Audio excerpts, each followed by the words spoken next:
Hey, good morning, everyone. It is a Saturday morning, Trenton, Ontario, Canada. Glenn Kellaway coming to you from the basement. I am high as a kite this morning and not from any illegal substances or legal substances or alcohol or anything like that. Went to see the lowest of the low last night in just outside of Picton, Ontario, at a place called the Hayloft Dance Hall, and just had an amazing night. This has nothing to do with my video today, but upcoming soon, lowest of the low video for sure. This is part 4 in my series 101 albums you should hear before you die. It's taken me a couple extra days to get this one together because we've got company this week and I'm trying to squeeze it in.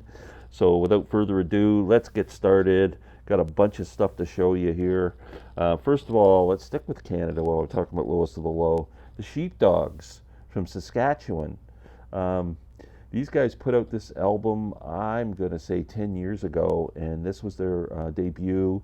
It just rocks. It's really got kind of a, I think, a Guess Who feel to it. I don't know if anybody else ever says that, but that's the way I hear it. And but just awesome. They put out a few more albums since then. Just great rock music. If you just want to hear some great rock, the Sheepdogs are amazing. Next, an incredible kind of a bluesy, rootsy, folky, I don't know, he passed away at a young age. Chris Whitley. Is anybody familiar with this guy?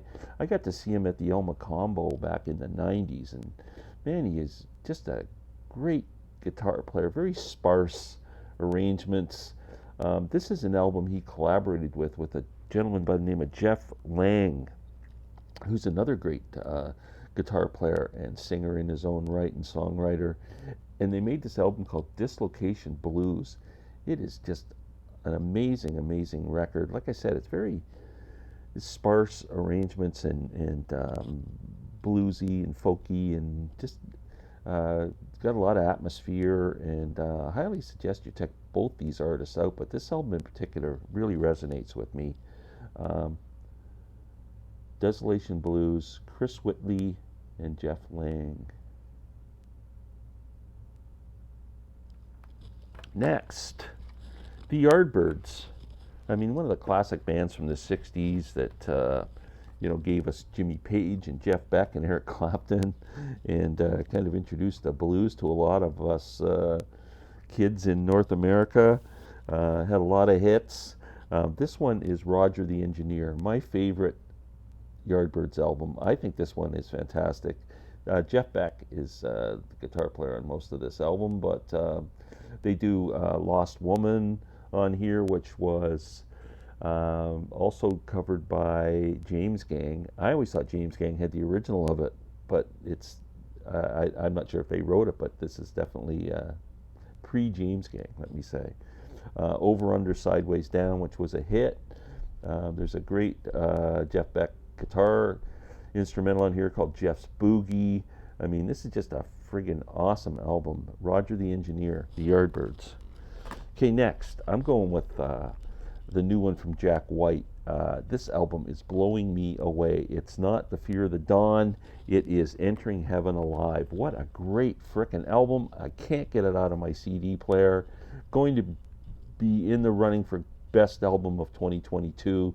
So I wanted to get it in here because I think everyone should give it a listen. Fear of the Dawn is very heavy and has like a synthesized guitar sound. It's got I'm a bit uncomfortable with the album. The songwriting is great. The singing is great. All the songs are great, but there's something about the sound of the instruments on that album that just, I can only take so much of it. This album from start to finish is just full of great songs, more acoustic, but still poppy and rocky, and just amazing record. The new Jack White, Entering Heaven Alive. Check it out.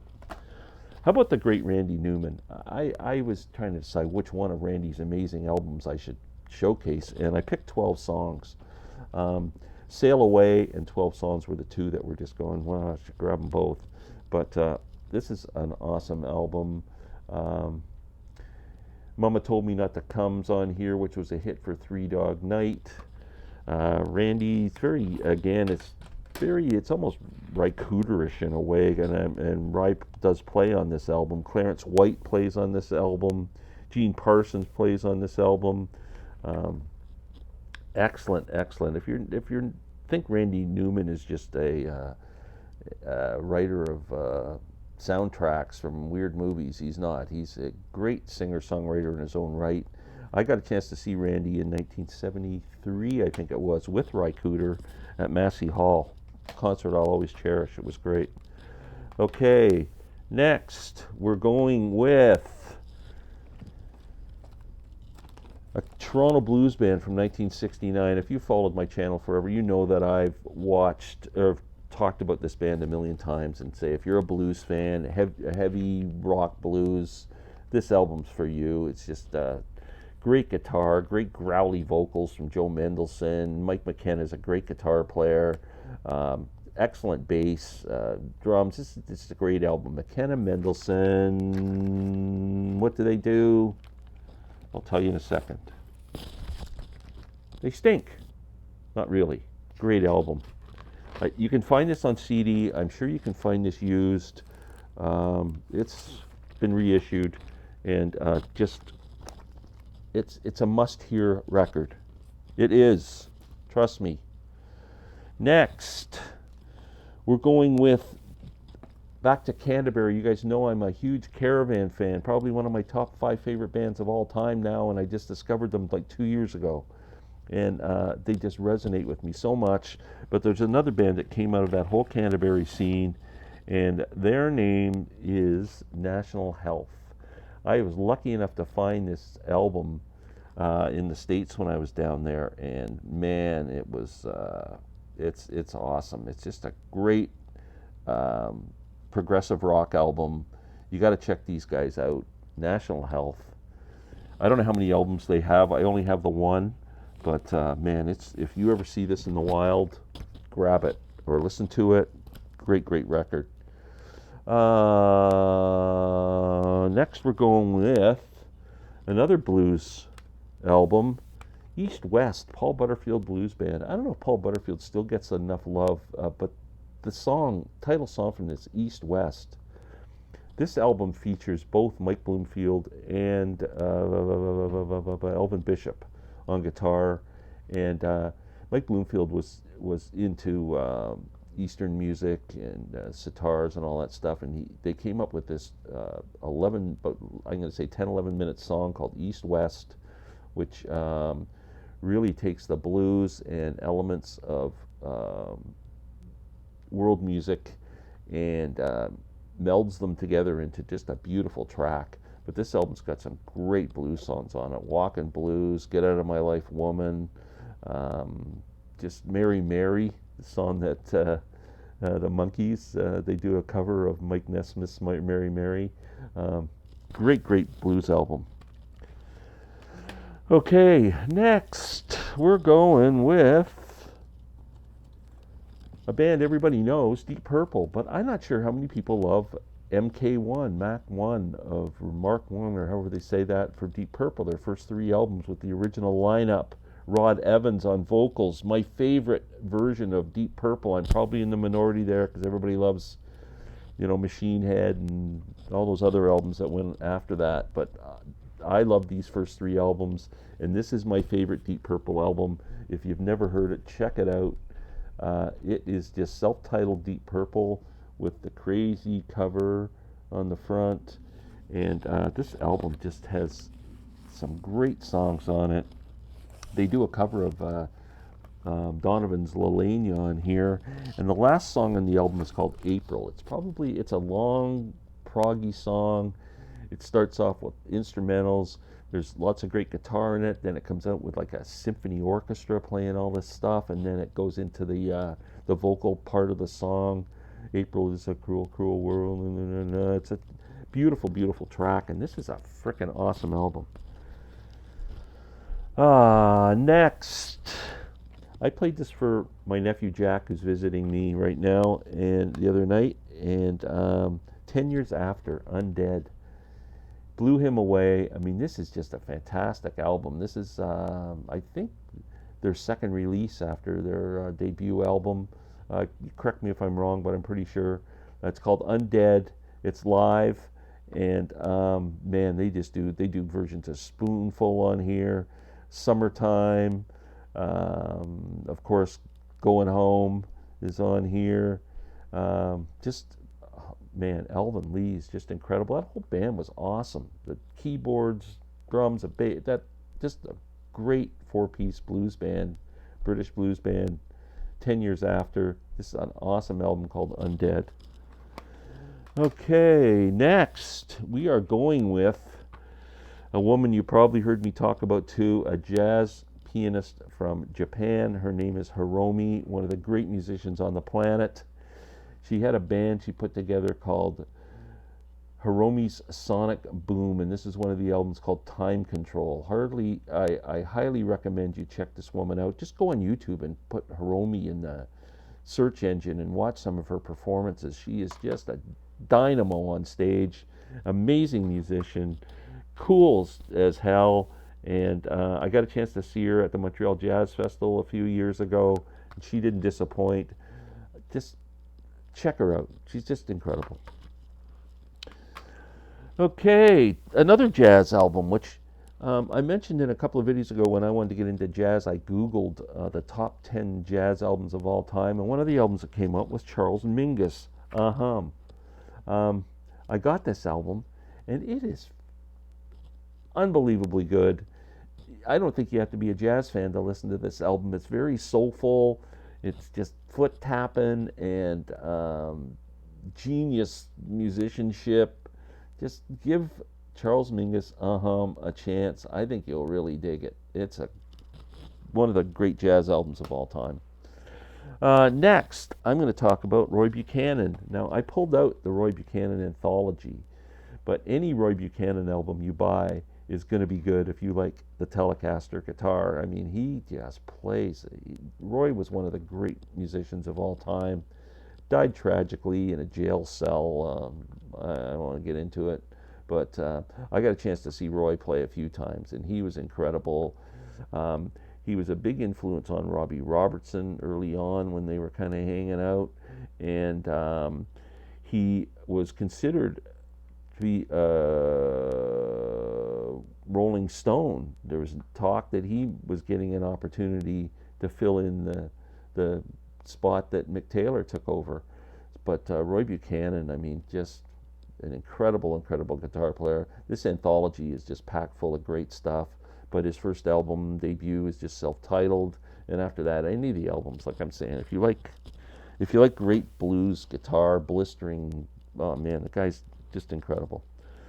Next, we are going with the album that I chose as the album of the year last year, and I know you've heard me talk about it, and if you watch my friend Sam St. John's channel, you know he's big on it. Mickey Dolenz. Dolenz Sings Nesmith. This album came out of nowhere and just blew everybody away. It is so well done. Mickey's vocals are fantastic. The arrangements of the songs, produced by Christian Nesmith, Mike's son. Love the cover. It's a play on the Nielsen Does Newman cover from many years ago. I absolutely love that cover, but this is an album that's just, oh man, it's so good. 7A Records, which is famous now for their Monkees-related reissues. Great label. Check that out if you haven't heard it. It's mind-blowing good. Next, how about Steve Winwood? I've talked this album up a bit too. This is a 4-album set, or you can buy it on CD. The albums are, this is Steve Winwood, Greatest Hits Live. It covers his whole career from Spencer Davis to Traffic to Blind Faith to his solo career, and it's a very sparse band, slimmed down, just basically guitar, vocals, keyboards, and drums, and wow, the performances are fantastic. This is a great sounding album too. Steve Winwood's Greatest Hits Live. Highly recommend this album. There's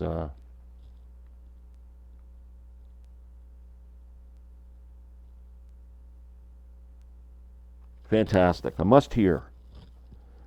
Next, an album that I think is just one of the iconic albums of all time. Very important album in the history of music, melding country and roots country music and string music with country rock. And it is the Nitty Gritty Dirt Band's Will a Circle Be Unbroken? A triple album. The Nitty Gritty Dirt Band, who were big fans of all these country artists, approached Earl Scruggs about getting some musicians together.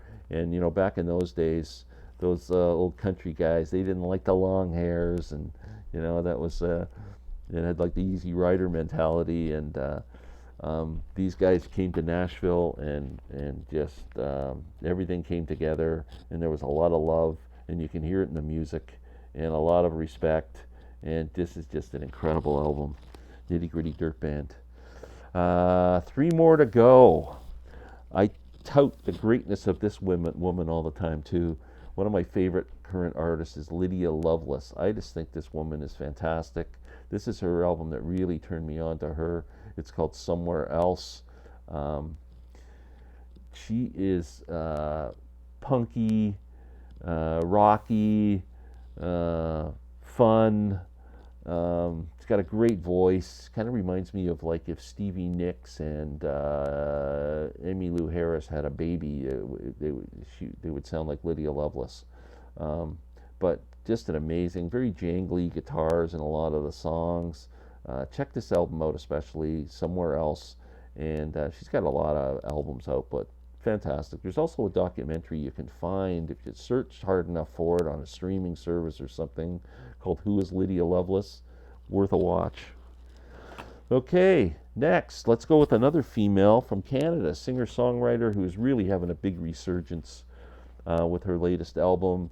She's been getting a lot of love, and she's on tour all over the U.S. now, Kathleen Edwards. So if you get a chance to go see her, because she's a great performer and a really talented woman. This is my favorite Kathleen Edwards album, called Voyager. Very introspective. Just a great, great record. Kathleen Edwards, Voyager. Kathleen's, I believe, coming close to my home to play in the next few weeks, so I think I'm going to go see her. Okay, last but not least on this album, a musical prodigy from the 60s. When he was a kid, he played in his dad Johnny Otis's band. Johnny Otis was pretty popular back then, and he used to wear like a fake mustache and glasses and stuff to hide so he could get into the bars and play.